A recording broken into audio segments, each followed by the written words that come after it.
Venezuelan President Nicolas Maduro and Guyana President Arfan Ali met in the Caribbean yesterday to talk about Venezuela's claim over an oil-rich region in Guyana, both sides agreeing not to use force or escalate tensions, but they did not resolve the dispute. Joining us right now with more on the dispute's implications for geopolitics and the energy markets is our very own longtime chief international correspondent, Michelle Caruso-Cabrera, now, of course, a CNBC contributor. And, Michelle, this is a weird one. OK, so they met yesterday and agreed not to use force. That's because Guyana doesn't have any force to really use. This is a disputed area of land that goes back like 100 years. But for 100 years, it's been Guyana's. So what's the dispute? The dispute is... I want it? Yeah, Venezuela has laid claim to this for more than 100 years. The reason Venezuela is very interested in it right now is because there's 11 billion barrels worth of proven reserves there, and now you've got ExxonMobil in there, you have Hess in there, and you also have the Chinese state oil company CNOOC drilling like crazy there. So Venezuela, even though they have 300 billion barrels of proven reserves in Venezuela that they can't manage to drill on their own, they would like to lay claim to this area as well. So this is why there's been a rising tension and escalation. One of the reasons why. I wouldn't believe anything Nicolas Maduro said yesterday.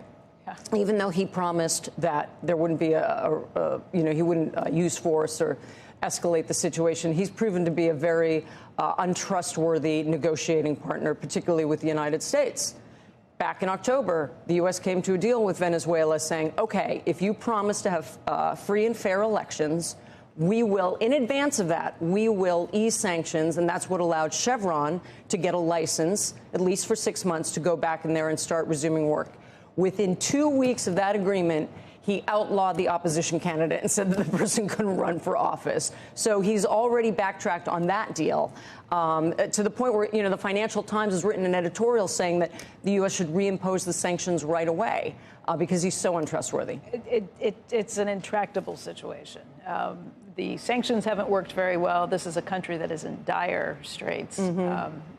On the verge of a failed nation for its people. Right. So, the Biden administration was incentivized to get something done for a lot of the reasons that you're talking about, right? If you get more money in there, et cetera. Also, because to have more oil on the world market would be better to help lower prices. And the other reason they were interested in coming to a deal is because Venezuela also began allowing the repatriation of Venezuelan migrants. So in the middle of this migrant crisis that's happening in the border, affecting cities like this one in the United States, where we've had thousands and thousands of Venezuelans coming to places like New York City, the U.S. was able to send some back. And that's actually disincentivized Venezuelans from coming to the border because they don't want to be sent back.